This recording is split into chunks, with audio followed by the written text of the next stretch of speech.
Hello friends, welcome back to my channel ঝিনুক stream world. আজকে আমি আপনাদের সাথে একটা রেসিপি শেয়ার করবো, যেটা প্রতিদিন সন্ধেবেলা স্ন্যাক্সের জন্য খুবই উপযুক্ত আর আপনার খেতেও ভালো লাগবে আর এটা পুষ্টিকর। তো চলুন আর বেশি দেরি না করে শুরু করে দিই। আজকে কী কী উপকরণ নেওয়া হয়েছে ব্লগটার জন্য, যে যে উপকরণগুলো লাগবে সেগুলো প্রথমে আমি বলে দিচ্ছি। দুটো ডিম ফেটিয়ে নেওয়া হলো,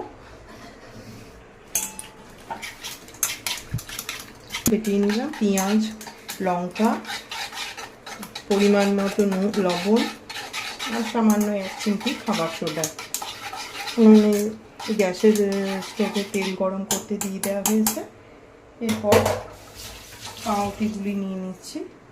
একটি পাউরুটি নিচ্ছি,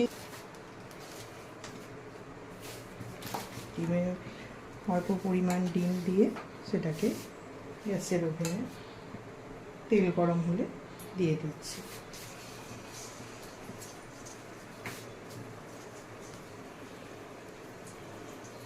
সসের সাথে এরকম ডিম টোস্ট খেতে খুবই ভালো লাগে। তো সসের সাথে ছেলেরা খেতেও পছন্দ করে, আবার ভালোও লাগে। একভাবে মুড়ি বাচ্চারা খেতে চায় না, আর ছেলে আর মেয়ের খিদে পেয়েছে বললো বানিয়ে দিই। দুটো ডিম পাউরুটি ফ্রিজে রাখাই ছিল, ডিমও ছিল, তাহলে ডিম টোস্টটা বানিয়ে দিই। ওরা খেতেও পছন্দ করে, ভালোবাসে, খেতে ভালো লাগবে।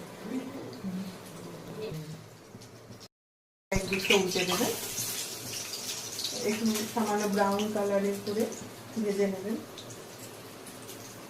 সবাই চটজলদি আপনারা বানিয়ে ফেলতে পারেন ডিম টোস্ট, বাচ্চারাও খুশি আর আপনারও কম সময়ে এটা তৈরি হয়ে যেতে পারে। আচ্ছা, এই পর্যন্তই রইল। আপনাদের সঙ্গে আবার দেখা হচ্ছে, নতুন ব্লগ নিয়ে আসছি। সাবস্ক্রাইব করে দেবেন চ্যানেলটিকে। নমস্কার।